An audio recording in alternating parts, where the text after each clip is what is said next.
with Juan Gonzalez. And welcome to all of our listeners and viewers around the country and around the world. With the nation's unemployment at 8.9%, the highest it's been in over 25 years, workers across the country are fighting in a variety of ways to keep their jobs.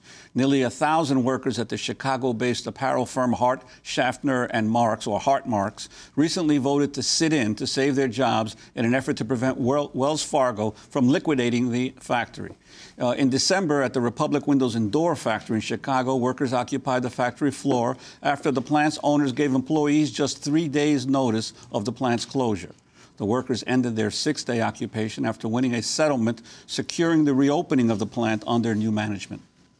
Later in the show, we'll be joined by Armando Robles, a union leader and maintenance worker at the former Republic Windows and Doors factory. But first, we turn to journalists Naomi Klein and Avi Lewis. In 2004, they produced the documentary The Take about workers in Argentina taking over the factories abandoned by their owners. Naomi's author of a number of books, including The Shock Doctrine, The Rise of Disaster Capitalism, and No Logo. Avi Lewis is the host of the news show Fault Lines on Al Jazeera English. They're speaking tonight at Cooper Union here in New York at an event called Fire the Boss, the Worker Control Solution from Buenos Aires to Chicago. We welcome you both to Democracy Now! Naomi, before we go into these various takeovers from Argentina to Chicago, your comment on the latest situation with the banks. We haven't seen you since, well, soon after the various bailouts. And they're ongoing. I mean, I wish things had gotten better since we last spoke. And I think I called the bank bailout the biggest heist in monetary history back then, and it's just gotten bigger. We've seen just an absolutely unprecedented transfer of public wealth into private hands.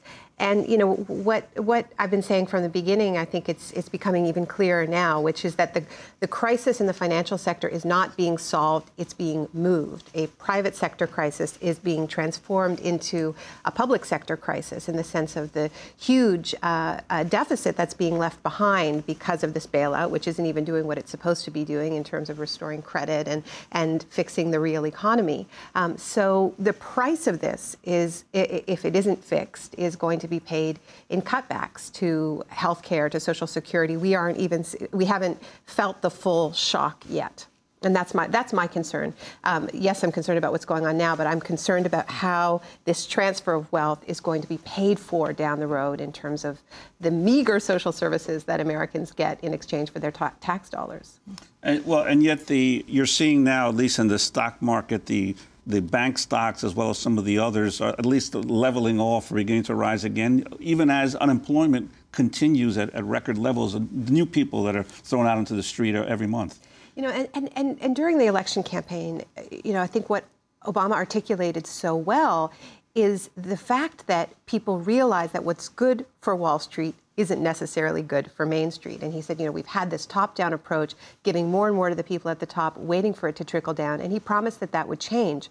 Quite the contrary. What's actually happened is that homes, jobs have been sacrificed in order to stabilize the financial sector. So what I'm really worried about is that what we're seeing, if this quote-unquote works, and of course that's up for debate, and we have some very respected economists like Joseph Stiglitz and Paul Krugman who have, you know, said very clearly that they don't even think this is going to save the financial sector, that we haven't even addressed the depth of that crisis because we don't even know the extent of the toxic debts. But even if it does work, you know, even if we suspend disbelief and believe that it does work, what I'm worried about is that this is the new normal, that the banks are being saved on the backs of union workers, on the backs of what's left of the manufacturing sector, on the backs of homeowners.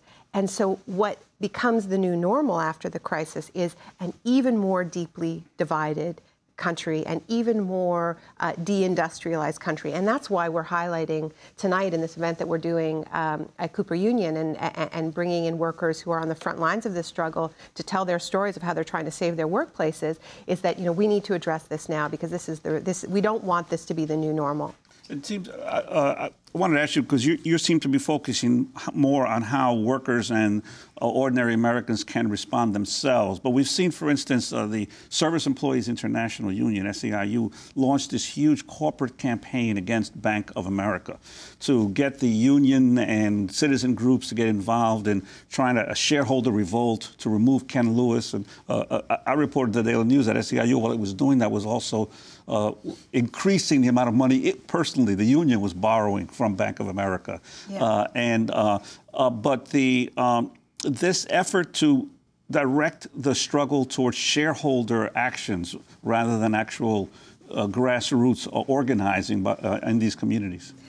Well, you know, that's why I think that the case of the Republic Windows and Doors factory is so interesting, and you know, looking forward to hearing from Armando later in the show, is that I think it is really important for the labor movement to talk about the injustice of the bailout, to do a huge amount of popular education. But for me, it's less about changing the CEO at the top and more about highlighting the incredible double standards. And that was why the Republic Windows and Doors occupation became not just a national symbol, but an international symbol, because the workers in that factory, with their union leadership at UE, which is a smaller, very democratic union, decided that they were not just going to highlight the actions of their bosses, the owners of their factory, but the actions of Bank of America in the fact that they had gotten bailout money and that they had refused a line of credit. So here you had, the country in an outraged over the fact that so much taxpayer money had gone to these banks in the name of increasing credit, and then they're finding out that the banks aren't actually lending. But here you have this very concrete case where the banks didn't lend to a workplace that needed it. The workers were paying the price. And so here you had this sort of injustice, the double standards of the bailout, and their slogan, "You got bailed out, we got sold out," in microcosm. So I think that, to me, that is a much more a better use of the targeting of the banks than changing going after the CEOs at the top, because I think we have this illusion that when you change the CEO, then something deep is happening, and that becomes almost synonymous with re-regulation, which is what we really need in the financial sector. And if we think back to the 30s, in FDR's first 100 days, he got Glass-Steagall passed. We've seen no serious re-regulation of the financial sector. And so when we just focus on changing the leadership and that kind of shareholder activism, I think we have the illusion that there is a sort of a real re-regulation going on in the financial sector, and it's just not happening. And that's what we need the labor movement to be saying. Well, before we go to Chicago and Argentina, Avi Lewis, I did want to ask you about, the industry that isn't getting quite as much as the banks. That's the auto industry, and you're just back from Detroit. Chrysler announcing plans to close, nearly 800 dealerships, a quarter of its retail chain. General Motors is expected to follow suit today with closing 1,000 dealerships. Taken together, it could mean something like 90,000 workers will lose their jobs.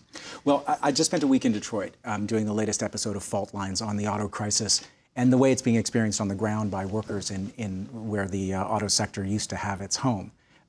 What's fascinating about what I learned that is not being talked about right now has to do with the financialization of the auto sector and of all American corporations, and the way that is now taking a real hit out on working people. So you have, in the stress tests, remember one of the biggest insolvencies that was revealed was the financing arm of GMAC, which has an $11 billion hole in its balance sheet, which the public is going to backstop, which we're going to pay for. Because, and this is what's not being told, GM, the credit arm and the Ford credit arm in different degrees, and Chrysler's too, were gambling in derivatives because there were super profits to be made when the bubble was being inflated. We have a lack of productive investment in the auto sector, which has been going on for 3 decades, while they've been financializing. So you see immediately the Treasury Department is prepared to bail out the financial arm of GM, while GM and Chrysler are both being forced into bankruptcy. So not only do you have the financialization of the sector and the bailouts for the financial arms, which dwarf the others, you also have the logic of the vulture capitalist at work in the auto sector. Why are they being driven into bankruptcy? Why is there such a rush to go into the bankruptcy process? I interviewed Ralph Nader, who's been following the auto industry for a little while now, and he said that basically it's about driving, it's speculative capitalist logic to drive the companies down, to squeeze what can be squeezed. Unemployment and layoffs always rise a stock price to cash out on the bounce back. if you look at the auto industry task force that President Obama has appointed, there's no one from the auto sector there. Most of them are investment bankers. And they're looking at this as a classic corporate restructuring where you're focused on the share price, where you're focused on the bounce back, where you're getting billions of dollars of public money. Jobs are just simply not the focus there. So the auto industry is subject to some of the same special treatment when it comes to the financing arms, but to a very different standard when you're talking about the actual workers. And so that's why we've seen worker occupations in the auto sector too. In Canada, there have been 4 plant occupations in the last 4 months, I think. All of them plants that were closed suddenly and abruptly without the proper notification, severance packages which are up in the air, maybe drifting away, and workers leaping to their feet in this moment and saying, wait a second, there's trillions of dollars of public money which is being funneled to certain kinds of businesses. Where's our bailout? That's a powerful